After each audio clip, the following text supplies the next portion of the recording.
Bonjour à tous et à toutes, que le Seigneur vous bénisse encore à nous. Merci de nous suivre, veillez, aimer la vidéo et partagez. Et pourquoi pas aussi vous abonner. Que le Seigneur vous bénisse en nous. Aujourd'hui, nous allons parler de quelque chose de très important. Comment vous devez prier. Comment vous devez prier. Dans le livre de Matthieu, chapitre 6, à partir du verset 9 au verset 13, Jésus appelle les disciples. Il parle avec les disciples, il leur enseigne comment ils doivent prier. Parce que la prière fait partie vraiment de la vie chrétienne. Quand on ne sait pas prier, même le résultat dans notre nature, dans notre environnement ne sera pas efficace. C'est ainsi que je vous prie d'apprendre et de connaître comment vous devez prier. Jésus le dit clairement. Il dit quand vous devez prier, voici la manière dont Jésus leur montre. Vous direz, notre Père qui est dans le ciel, que ton nom soit sanctifié, que ton règne vienne, que ta volonté soit faite sur la terre comme au ciel. Donne-nous aujourd'hui notre pain quotidien. Pardonne-nous nos péchés, comme nous pardonnons aussi à ceux qui nous ont offensés. Ne nous induis point à la tentation, mais délivre-nous du malin. Car à toi appartient le règne, la puissance, la gloire à jamais. Amen. La plupart des personnes les récitent, les disent à chaque fois sans comprendre exactement ce que signifie. Parce que la prière que Jésus nous présente là, c'est un schéma, c'est un code, c'est un modèle que nous devons vraiment comprendre et expliquer pour que vous soyez en mesure de savoir quand il dit cela, qu'est-ce qu'il voulait dire exactement et comment nous aujourd'hui nous pouvons l'utiliser quotidiennement dans nos prières de tous les jours. Ici il dit bien, notre Père. La première des choses que je vais tirer ton attention par rapport à cela, tu dois savoir que il ne dit pas mon Père. Il dit notre Père. Celui qui récite cette prière n'est pas seul. C'est l'ensemble des personnes qui s'élèvent et qui prient, qui disent notre Père. Et dans la pensée initiale de Dieu, il veut que la prière soit faite par un groupe de personnes, par un ensemble. Que ces personnes s'unissent et qu'ils disent notre Père. Et ainsi, la Bible nous dit clairement, il dit, là où 2 ou 3 sont réunis en mon nom, je suis au milieu d'eux. En quelque sorte, l'Éternel auquel nous servons, l'Éternel que nous prions, aime ou il veut que la prière ne soit pas faite personnellement, mais il veut que nous puissions prier en groupe. Et si je te dis, je te prie mon frère, toi qui me suis en ce moment, fais l'effort, apprends à prier en groupe, apprends à prier avec les autres. Et quand vous vous tenez main dans la main, vous dites ensemble, notre Père dans les cieux, et là c'est possible de déclencher beaucoup de choses. Pourquoi la plupart des personnes, la prière, n'ont pas assez de résultats? Parce que le Notre Père, qui est le fondement même de la prière, n'existe pas. Notre Père. Et quand nous disons notre Père, nous devons savoir une chose. Lorsqu'on parle du Père, nous voyons la source. Tu dois être conscient qu'il est la source de toutes choses. C'est grâce à lui que toutes choses existent. Alléluia. Il n'est pas seulement ton Père, mais il est le Père de tous. Et tu dois le savoir. Et à chaque fois que tu viens devant le Seigneur, tu dois être conscient que celui que j'adore, que celui que je prie, il n'est pas seulement pour moi, mais il est pour tous. Parce qu'il y a de ceux-là qui disent, il ne m'appartient qu'à mon nom. Il ne t'appartient pas seulement, il appartient à tout le monde. C'est ainsi Jésus t'en veut de dire, lorsque vous prierez, dites, notre Père. Alléluia. Et il va plus loin pour dire, qui est dans le ciel? Il définit sa résidence. Il définit sa position par rapport à ta vie, par rapport à ton problème. Il veut que tu saches et que tu réalises. Il n'est pas un Dieu qui vit bas, c'est un Dieu qui vit dans la hauteur. Il est au-dessus. Il faut que lorsque tu pries, quand tu t'approches de Dieu, tu dois être conscient que celui que je parle, celui avec qui je prie, il ne réside pas sous la terre. Il vit dans les lieux élevés. C'est-à-dire, il est au-dessus de ton problème. Il est au-dessus de tes difficultés. Il est au-dessus de tout ce que tu peux imaginer. Et lorsque tu pries notre Père qui est dans le ciel, tu dois savoir que ton Père ne vit pas sur terre, ton Père vit dans la hauteur. Tu dois être conscient de cela. Nous avons des gens qui prient, qui disent à Dieu, Seigneur, voilà ceci, Seigneur, voilà cela. Mais ils ne sont pas conscients que la personne auquel nous nous approchons devant lui peut apporter un changement. Nous avons croisé des gens qui se plaignent par rapport aux difficultés, qui se plaignent par rapport aux circonstances de la vie. Ils ne sont pas conscients que l'Éternel dont ils prient ou ils adorent est au-dessus. C'est ainsi que je viens te dire, peu importe ta maladie, peu importe le problème qui te tourmente, le Dieu que tu pries est au-dessus de cela. Et comme il est au-dessus, il a un mot à dire sur cela. Il peut l'écraser. Si je prie au nom de Jésus, que l'Éternel écrase cette maladie, comme il est au-dessus, qu'il écrase ses problèmes, comme il est au-dessus, qu'il écrase cette difficulté. Et si tu le crois, dis-moi Amen au nom de Jésus. Il ne se limite pas là, il dit que ton nom soit sanctifié. C'est là où il y a les problèmes. Que ton nom soit sanctifié. Je dois te dire une chose. Parce que lisons l'Exode, le chapitre 20, le verset. L'Exode chapitre 20, le verset 7. Le 4e commandement nous exige ceci en disant que le nom de l'Éternel ne doit pas être cité en vain.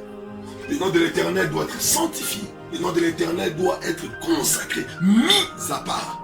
Ce qui est étrange aujourd'hui, ce qui est plus grave, aujourd'hui nous avons des hommes et des personnes qui mentent au nom de Dieu, qui volent au nom de Dieu. Alléluia. Et ils font des choses au nom de Dieu. C'est le nom de Dieu qui le permet d'arnaquer les gens. C'est le nom de Dieu qui le permet de voler. Vous savez, en Israël, lorsque quelqu'un citait le nom de Dieu, ce qu'il disait était vrai. Parce que Dieu leur avait recommandé que lorsque vous direz ce nom, que ce nom ne soit pas cité en vain. Si j'aimerais te poser la question, toi qui me suis. Est-ce que réellement le nom de Dieu est sanctifié dans ta vie? Est-ce que le nom de Dieu est sanctifié? Est-ce que le nom de Dieu est sanctifié? Il y a quelqu'un qui me disait un jour, il disait, pasteur, oui, je n'avais pas de choix. Je devais dire seulement au nom de Dieu pour que les gens puissent croire. Mais je savais au-dedans de moi que c'était faux. Peut-être c'est ton cas, toi qui me suis aussi. Ça t'est arrivé d'utiliser le nom de Dieu pour avoir une raison. Ça t'est arrivé d'utiliser le nom de Dieu pour avoir quelque chose.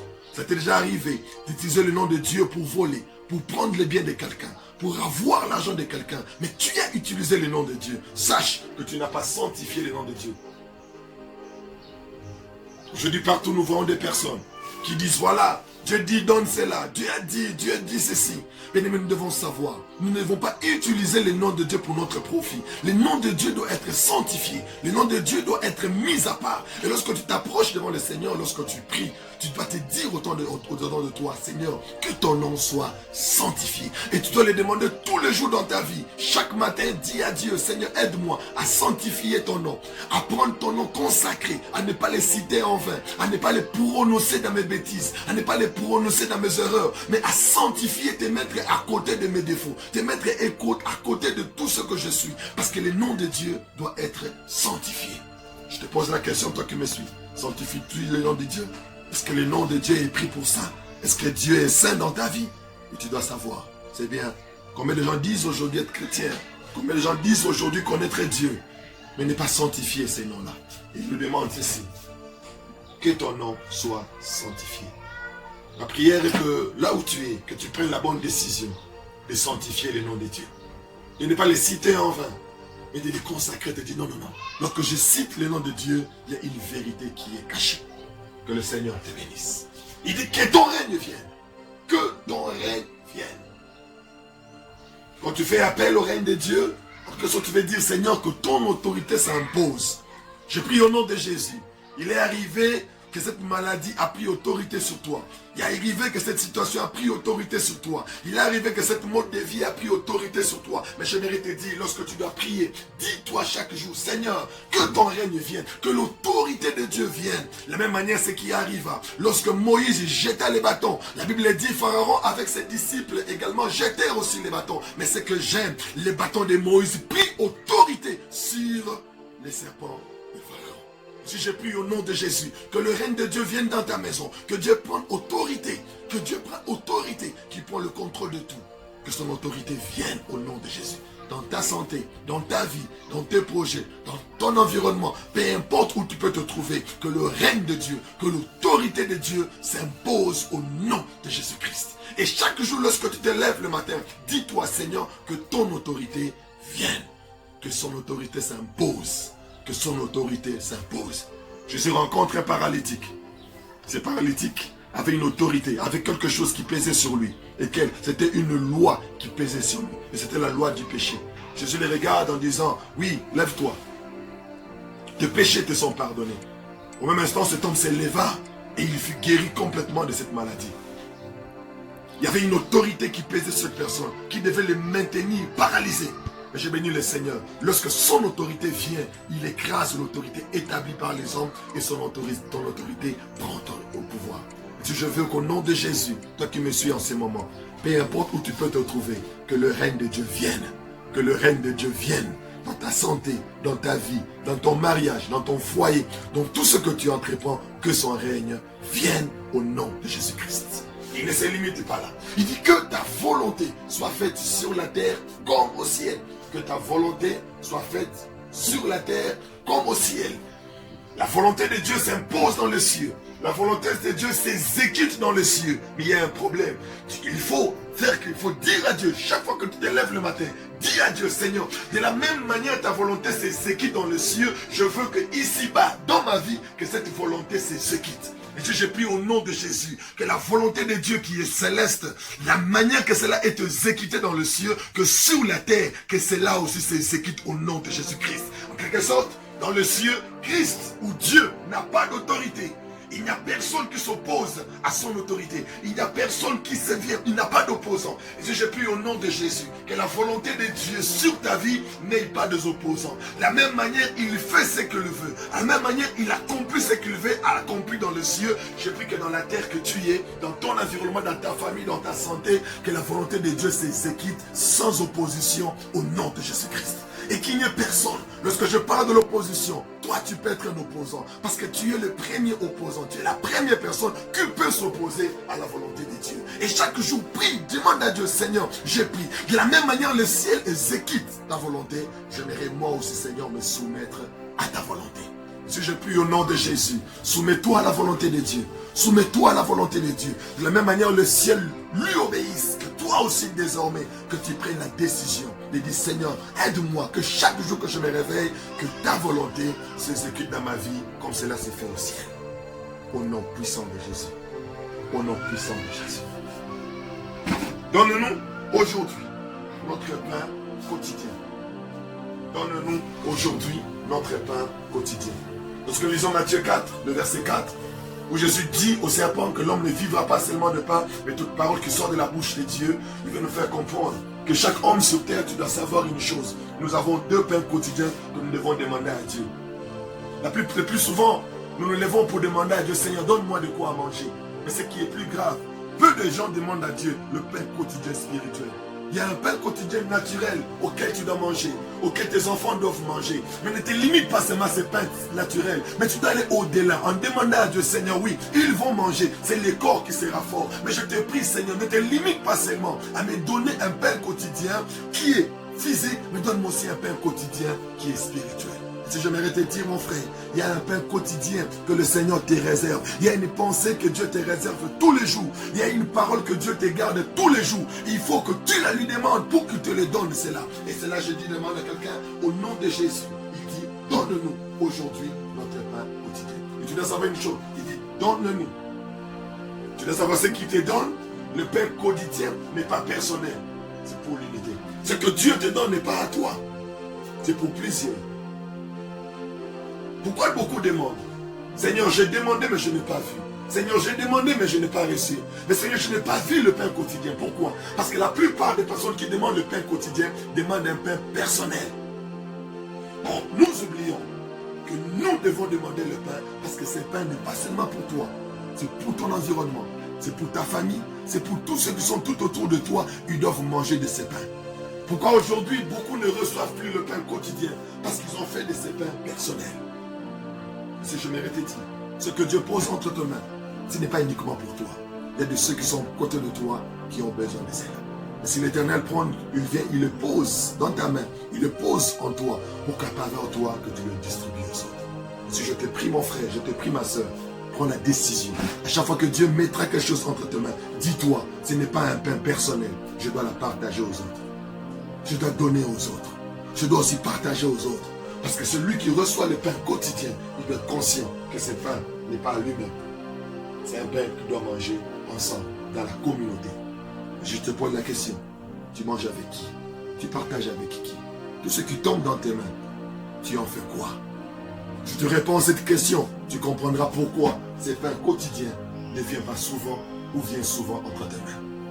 Mais si Jésus nous dit quelque chose de très important, donne-nous aujourd'hui notre pain quotidien. Je prie que le Seigneur t'ouvre les yeux et que chaque jour que tu te réveilles, que tu te dises, oui Seigneur, je vais manger, je vais nourrir mon corps. Mais au-delà de nourrir mon corps, je dois aussi nourrir mon esprit. Parce qu'il est dit, l'homme ne vivra pas seulement de pain, mais il vivra aussi de la parole. Or, la parole aussi, c'est un pain. Et Dieu, chaque jour, nous donne un pain. Il nous donne 2 pains. Le premier pain, c'est sa parole qui change la vie Et le deuxième pain, c'est ça. C'est la nourriture qu'il met sur notre table pour nous donner la force d'accomplir exactement ce qu'il a prévu pour nous. Et je te pose la question, toi qui me suis. Est-ce que tu consommes ces deux pains? Est-ce que tu consommes ces deux pains?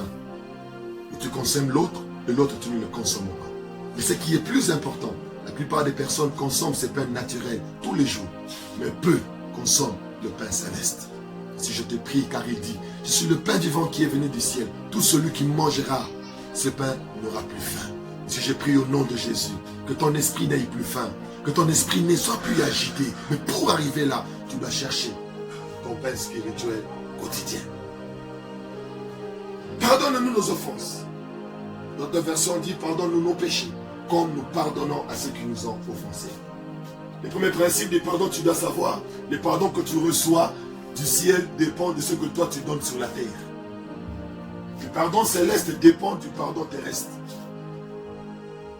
Ce que tu donnes sur la terre va produire aussi une production dans les cieux. Si tu es incapable de pardonner sur terre, sache que le ciel aussi ne pourra pas te pardonner. S'il y a des choses en toi où tu te dis, Seigneur, il y a des choses que je ne peux pas pardonner. Même si tu t'approchais devant Dieu, Seigneur, pardonne-moi, parce que je fais ceci. Mais si en toi, il y a des choses que tu dis, voilà, je peux tout pardonner, mais sauf ça, sache que le ciel aussi a bien décidé qu'il va tout te pardonner. Mais il y a une chose qu'il ne te pardonnera jamais. Le pardon du ciel dépend de notre pardon céleste. Et si je te pose la question, à chaque fois que tu as l'habitude, Seigneur, pardonne-moi, je te pose la question, as-tu pardonné aussi? C'est là qui t'ont fait du mal. C'est là qui t'ont blessé. C'est là qui ont touché ta personne. Ceux qui ont sali ta réputation. Si tu es incapable de le pardonner, sache que le ciel ne te pardonnera pas aussi. Et si tu veux recevoir les pardons du ciel, donne les pardons sur terre. Le ciel t'accordera les pardons. Je prie qu'au nom de Jésus, toi qui me suis, ton cœur est rempli d'orgueil. Tu te dis jamais je vais pardonner. Ton cœur est rempli de haine. Ce qu'il a fait, c'est inoubliable. Oui, tu as raison. Mais je te dis une chose. Si tu ne pardonnes pas, le ciel ne te pardonnera pas. Veux-tu manquer ton ciel pour cette personne? Veux-tu manquer ton ciel pour cette dame, pour ce monsieur? Prends la décision de te libérer et d'ouvrir le ciel pour toi. Et la seule manière de le faire, c'est de demander. C'est d'ouvrir ton cœur et de pardonner l'autre. Et lorsque tu le fais, les pères le pardonnent. Souvenez-vous de Jésus à la croix. Il fut tabassé, humilié, déshabillé. Et ce que j'aime, il dit à la croix, Père, pardonne-leur, car ils ne savent pas ce qu'ils font. Les pardons. Or, à la croix, Christ est devenu péché. Pas pécheur, mais Christ est devenu péché. Et tant qu'il est devenu péché, le ciel l'a rejeté. Mais sa réaction par rapport à ceux-là qui l'ont crucifié a fait que le ciel le récupère. C'est parce qu'il a pardonné ceux-là qui l'ont trahi en disant, Seigneur, pardonne-leur parce qu'ils ne savent pas. Les pardons qu'il a accordés à l'homme a fait que le ciel lui a récupéré. Je te pose la question, toi qui me suis. Est-ce que le ciel peut te récupérer par cette fidèle? Et la seule manière de te récupérer, c'est de te dire au-dedans de toi, celui qui t'a fait du mal, celui qui t'a blessé, ne sait pas. Il ne sait pas ce qu'il a fait. Pardonne-lui. Et le ciel le pardonnera aussi. Il dit quelque chose de très important. Ne nous induis pas en tentation, mais délivre-nous du mal. J'aimerais d'abord parler d'ici. Il dit, ne nous induis pas en tentation. Dans l'autre version, on dit, ne nous conduis pas. Dans l'autre version, on parle, on dit, ne nous expose pas en tentation. La seule chose que tu dois savoir, dans le livre de Jacques, chapitre 1, le verset 13, la Bible nous dit précisément, Dieu ne tente personne. Tu dois savoir cette notion. Il y a une différence entre la tentation et l'épreuve. Dieu ne nous tente pas, mais au contraire, Dieu nous éprouve. Pourquoi? Parce que celui qui tente cherche à découvrir la personne. Mais celui qui éprouve connaît les capacités de la personne et il veut l'exposer. Dieu nous éprouve, mais Dieu ne nous tente pas. C'est le diable qui vient nous tenter. Parce que le diable ne sait pas de quoi tu es capable. Lorsqu'il s'approchait devant Jésus, il ne savait pas qu'il était devant le Fils de Dieu. Il ne savait pas qu'il était devant le roi de gloire. Il est venu pour le tenter. Car celui qui vient tenter a une mentalité. Il se dit en lui-même, je peux gagner ou je peux échouer. C'est ainsi on lui appelle les tentateurs. Mais Dieu ne nous tente pas parce que Dieu connaît mes capacités. Il sait de quoi je suis formé. Il connaît mes forces. Il me connaît bien. C'est ainsi lorsque nous sommes à l'école, lorsque nous voulons passer des classes, il y a des épreuves qui viennent. Ces épreuves ne viennent pas nous détruire. Ces épreuves viennent réellement pour prouver ce que nous sommes. Et si Dieu nous fait passer par les épreuves, pour réellement que nous puissions démontrer ce que nous avons appris de lui. Mais le diable ne nous a rien appris. Il ne peut pas nous éprouver. Lui vient nous tenter pour découvrir réellement si nous sommes ou nous ne sommes pas. Mais Dieu sait qui tu es. Et si Dieu ne nous tente pas, mais Dieu nous éprouve. Si je prie, en nous disant que ne nous induis pas en tentation, tu veux dire à Dieu quelque chose, Seigneur, ne me livre pas, ne m'expose pas au-delà de mes capacités, ne m'expose pas au-delà de mes forces. Je prie qu'au nom de Jésus, toi tu ne seras pas exposé au-delà de tes capacités. Tu ne seras pas exposé au-delà de ta force. Pourquoi? Parce que l'Éternel ne va pas t'induire dans la tentation. Mais qu'est-ce qu'il va faire? Il va te délivrer du malin. Le malin c'est qui? C'est le malin, c'est le séducteur. Celui qui veut te séduire pour t'amener loin de Dieu. Celui qui veut te séduire pour t'amener très loin de les plans de Dieu. Dieu t'amènera très loin de lui. Je prie que Dieu te délivre du malin. Ève est tombée à cause du malin. Adam est tombé à cause du malin. Pourquoi? Parce que c'est un séducteur. Je prie qu'au nom de Jésus, que le séducteur ne t'atteigne pas, mais que tu sois délivré du malin. Au nom de Jésus-Christ. Il dit, à toi appartient le règne, la puissance, la gloire, à jamais. C'est à lui que ça appartient. Ça n'appartient pas à un homme. Le règne n'appartient pas à un homme. La puissance n'appartient pas. C'est à lui que ça appartient. Et pas pour un temps, c'est pour toujours. Tu l'appartiens. Tout ce qui existe l'appartient. Et s'il y a quelqu'un qui mérite d'être acclamé, c'est lui. S'il y a quelqu'un qui mérite d'être adoré, c'est lui. Parce que tout lui appartient. Je te prie au nom de Jésus.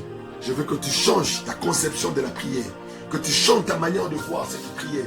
Et qu'à partir de maintenant, lorsque tu vas t'approcher devant le Seigneur, que tu comprennes exactement comment tu dois prier maintenant. Je prie qu'au nom de Jésus, que le Seigneur t'accorde la grâce. Que le Seigneur soit avec toi et qu'il marche avec toi. Au nom de Jésus-Christ. Amen.